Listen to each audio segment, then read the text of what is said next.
30,000 সৈন্যের সাথে 73 জন সৈনিক, ইমানদার সৈনিক হোসাইন আলাইহিস সালামের সাথে যেমন ছিল, আমরা বাংলাদেশে ওলিয়া উলিয়া গাউস কুতুব পীর ফকির পাগল দরবেশ সাধুদের দরবারে তেমনি থাকবো।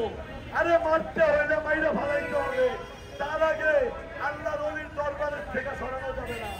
আল্লাহর ওলির দরবারের দিকে কেউ যদি আবারও দৃষ্টি দাও, পয়লা দিলাম চান্দু যদি ধরি তাহলে কিন্তু ছাড়ুম না।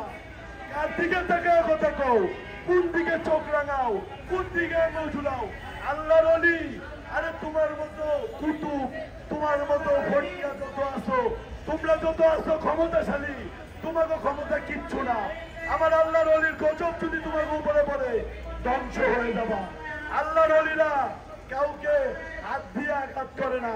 আরে লাঠি ছাড়া মাইর দিব আর দড়ি ছাড়া বাঁধ দিব, ঘরের থেকে খবর আইব বউ বাচ্চা হাসপাতালে উস্তা খায় মরে মরছে।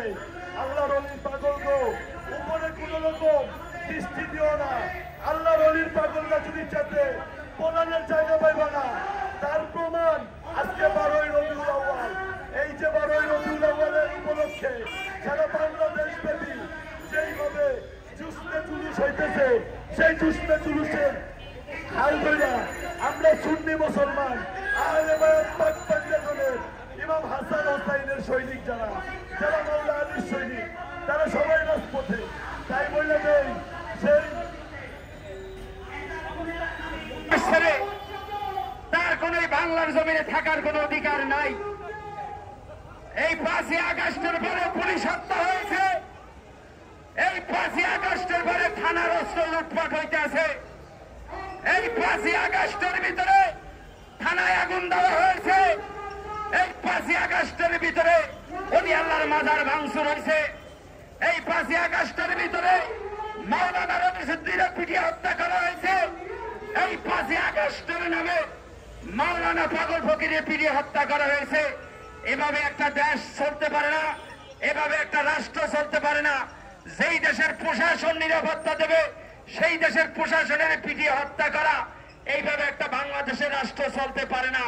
প্রতিদিন দর্শন, প্রতিদিন মার্ডার, প্রতিদিন খুন।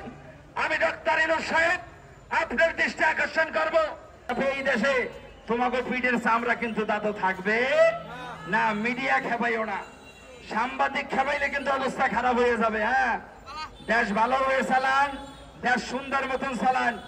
105টা মাজার ভাঙছেন, ওলি আল্লাহর খানকায় আগুন দিছেন, কোরআন শরীফে আগুন দিছেন, মসজিদে আগুন দিছেন। এটা কোন মুসলমানের ধর্ম হইতে পারে? মিথ্যা হাদিস দিয়ে আর কতকাল চলবেন? জাল হাদিস দিয়ে আর কতকাল চলবেন?